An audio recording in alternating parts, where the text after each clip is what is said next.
For some people, surfing is a sport. For others, it's a part-time hobby. A business, a physical obsession, or something more spiritual. Even a way of life.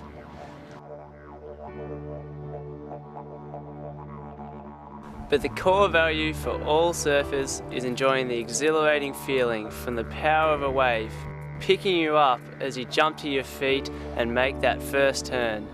Then sliding along the rising wall with the wind in your face, free to carve that wave in your own unique style. Some people are experts at surfing the big ones in exotic locations, but most of us have just as much fun cruising more user-friendlies at our local breaks. But no matter what level any surfer has achieved, they all started out just where you are now, getting ready to paddle out into their first waves to begin a wonderful journey to wherever you want to go.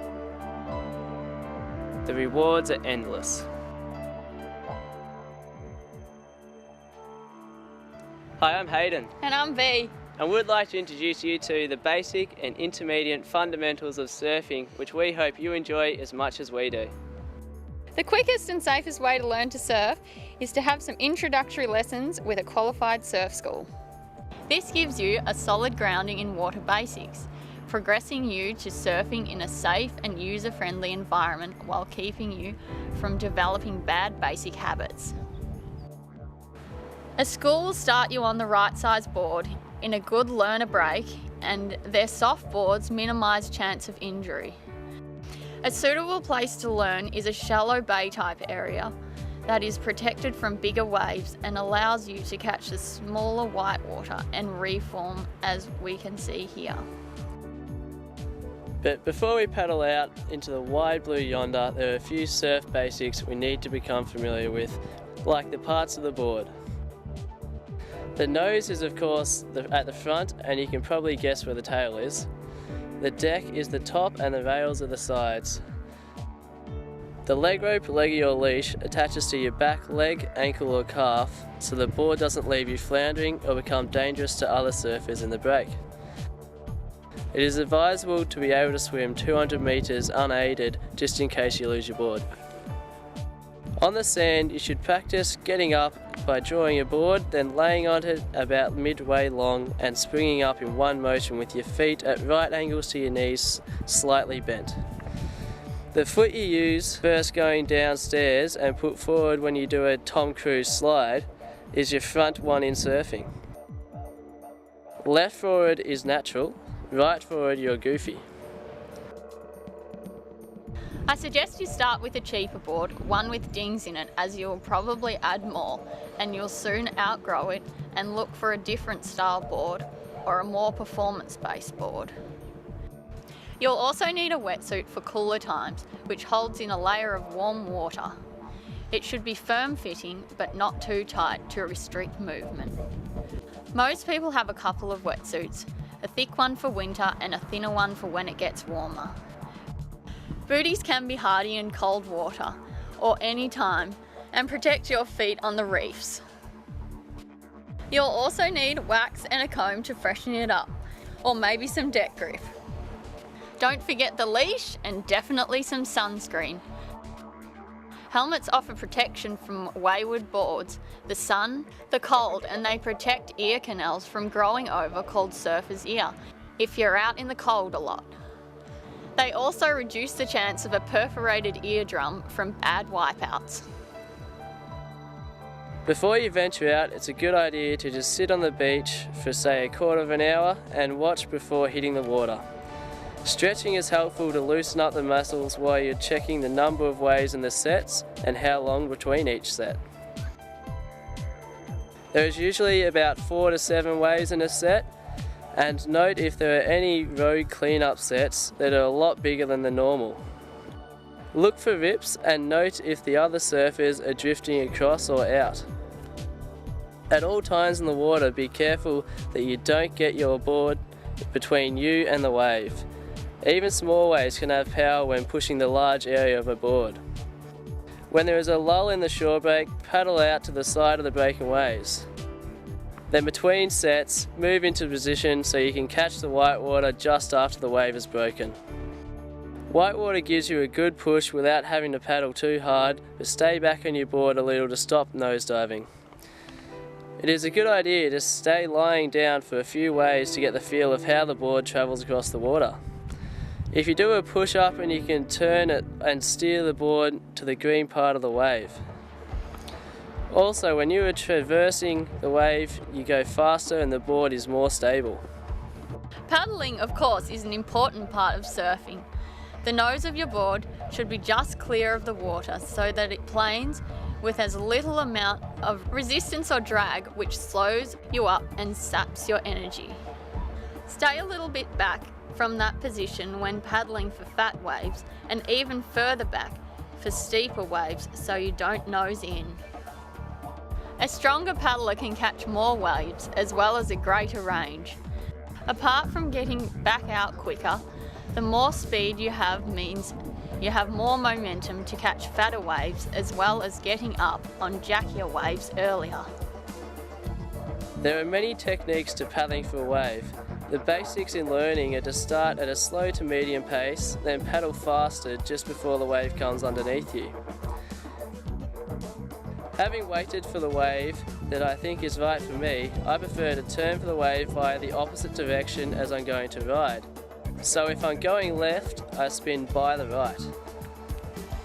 This lets me see if anyone else is going for the wave inside me that I may have to give way to. Also, after I'm underway, I like to glance back that same side to see where the wave is and how it is walling up. All waves are at least a little different. Sometimes they will be slower and stay fat, and slow need a lot of paddling. Some will jack up quickly and you need to get up fast, and then there are some that are just best left alone. With experience, you can also read the noise of the wave breaking. It is important to manage your energy in the water, especially when you're learning, as you are using muscles that you don't normally use. Your paddle aerobic fitness won't be that great either. It's amazing how many people burn a lot of energy getting needlessly washed back, copping wave after wave on the head when they could just go around. There are times, of course, when we have to navigate broken whitewater. So let's look at some of the techniques to handle different sized waves. Firstly, there is the duck diving method for shortboards, where just before the wave gets you, you push the nose down so your arms are outstretched, and then you push down at the back of the board with one of your feet. Then you pull yourself onto the board as the wave travels over, and then paddle back up and continue on. Good shortboarders do this on most waves, but it's difficult to do on a longboard, especially in bigger waves. On a longboard in small waves, you can paddle towards the wave, then push your body up, allowing the foam to pass between your body and the board, causing minimum drag. You can also sit back on your board, holding the rails near the nose, and when the wave hits, pull your body upwards, riding over the foam. If the wave is bigger, it's best to Eskimo roll by holding the rails towards the front, then do a push-up. Roll to the side away from your strongest arm, and when upside down, pull the nose of the board down onto your chest. As you feel the wave pass, keep rolling in the same direction and paddle again so the back of the wave doesn't suck you back. There are times when the whitewater is just too big to roll or duck dive, so you can just chuck your board and dive deep. But before you can do this, you must check that there isn't anyone behind you or passing you that might get hit by your board. If there is, you must hold onto your board and just wear it. If it gets torn out of your hands or you can't turn in time and it hits someone, check they are all right and apologise. We were all learners once and we all make mistakes. You will have practice springing to your feet on the beach, and now you can put that into action. Unless you have special needs, it's best to jump up in a single motion to a semi-squatting stance with your front foot at 45 degrees and your rear one pointing slightly back, about shoulder width apart. with both on the centre line of the board. Legs bent like springs gives you more stability from the flexibility and a lower centre of gravity.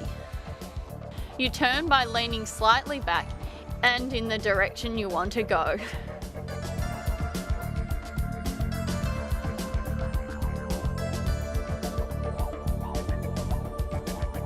When you start going out in bigger surf, watch where others paddle out and see if they use a rip or a channel. Also, think of what you would do if you got tired and where you would go if you got into difficulty. If you get caught in the impact zone, get exhausted and you can't get out before the next set catches you, best to slide back on the board and let the whitewater push you through the channel or to the shore. Even going onto the rocks is an option if you're in real trouble. It can also be dangerous to surf alone because if you get into trouble, it would be too long before anyone from the shore could reach you. Also helpful if there is lifesavers nearby, but of course don't surf between the flags. The recognised signal of distress is to hold your arm vertically, not waving. Try to be considerate to other riders paddling for a wave by keeping out of their way to keep tension down. When paddling out, there is no hard rule which side you should paddle to if a rider is going to collide with you. But it's your responsibility to paddle to the side that least interferes with their ride.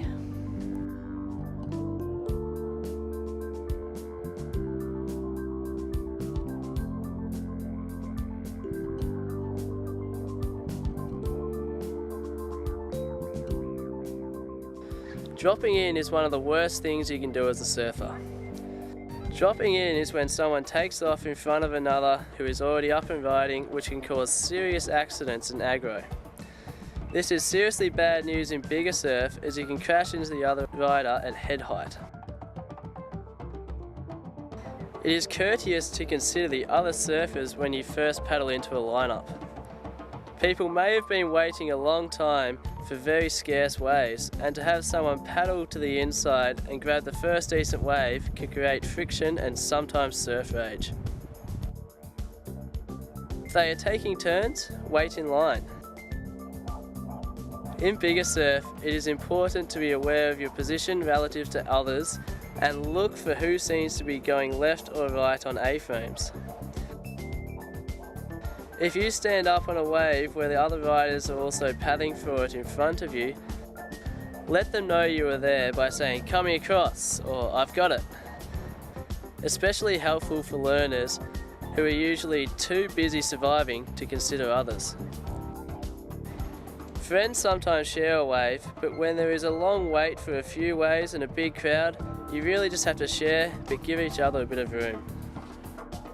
When and where to catch different waves is something you need to learn by experience. If the waves are small or fat, you need to start paddling early to get momentum, so the wave will keep you going. If the wave is bigger or gnarly, meaning it has a steep face, you can conserve energy with less paddling, but this requires experience to time it right, and you need to be faster to your feet. When the waves are steeper, you can take off on a bit of an angle, which slows the takeoff speed, so you don't initially race out in front of the wave. Slow right up, then get knocked over when the whitewater catches you. It can be helpful to get an initial push from the whitewater, but it is turbulent and hard to ride standing up. Again, going across the green part of the wave is faster and makes you more stable and gives you the ability to turn to avoid others.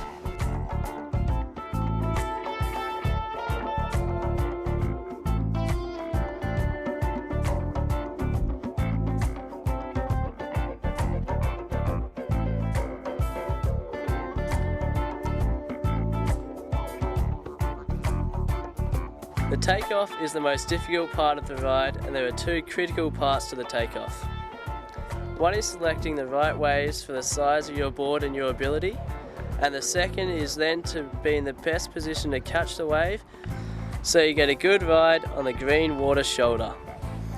If a wave isn't too big for you, the easiest spot to take off is where it is cresting. This is the steepest wall for your board to slide down and get you on your way.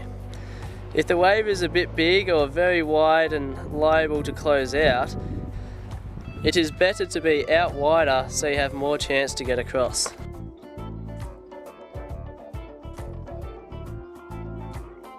In smaller size waves, which you should be keeping to at this stage, you will usually find the best rides that are easiest to catch are the wide ones that will wall up out to either side of you.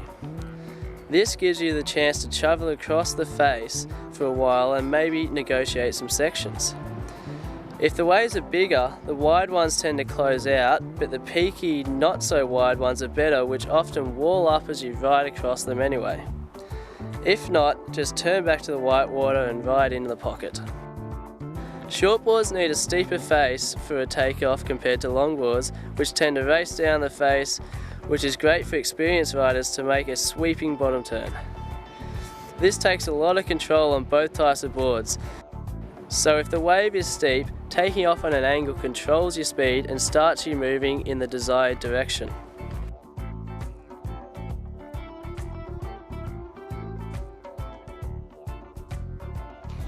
When you're regularly getting to your feet and travelling across the green wall of the wave, the whole concept of using the energy of the wave to move you along will slow down a little. Now you can start making controlled turns to keep you in the sweet spot of the wave, where it's releasing its energy. By leaning your weight to either side of the board, you can change direction to move up or down. You can even cut back in the opposite direction if the wave fattens up, and then speed up to get across the next wall up section, or kick out just before the wave closes out. No one can master or control a wave or its power. So the real exciting and rewarding part of surfing is when you can work in harmony with nature and best use its energy. When selecting the type of board you want as your first good board, you must first decide which style of riding you prefer. Are you going to be a slash and burn carver or a laid back traditional stylist?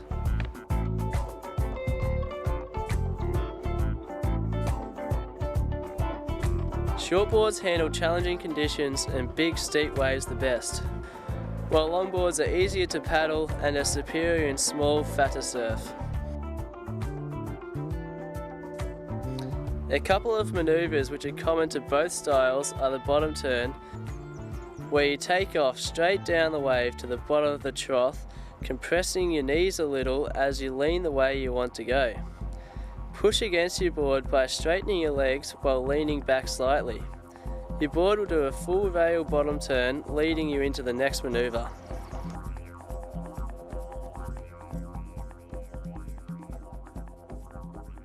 Another common turn is the cutback, where you go up the face, making a turn back down, coming back up in the opposite direction and turning to finish a figure eight.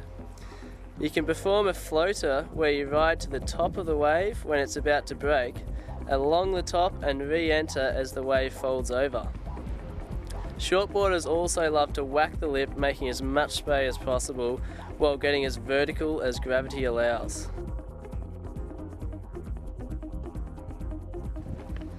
Longboarders tend to be slower and more graceful while performing manoeuvres such as drop knee turns and riding the nose. Drop knee turns are where the rider rolls their back foot forward on the ball, dropping their knee nearly to the deck while performing a long, slow turn. Nose riding is possibly the most spectacular part of longboarding, and it takes a lot of skill. Usually started by stalling the board a bit so the tail sinks back into the wave, and then walking to the nose either hanging 5 or if you're hot, hang 10.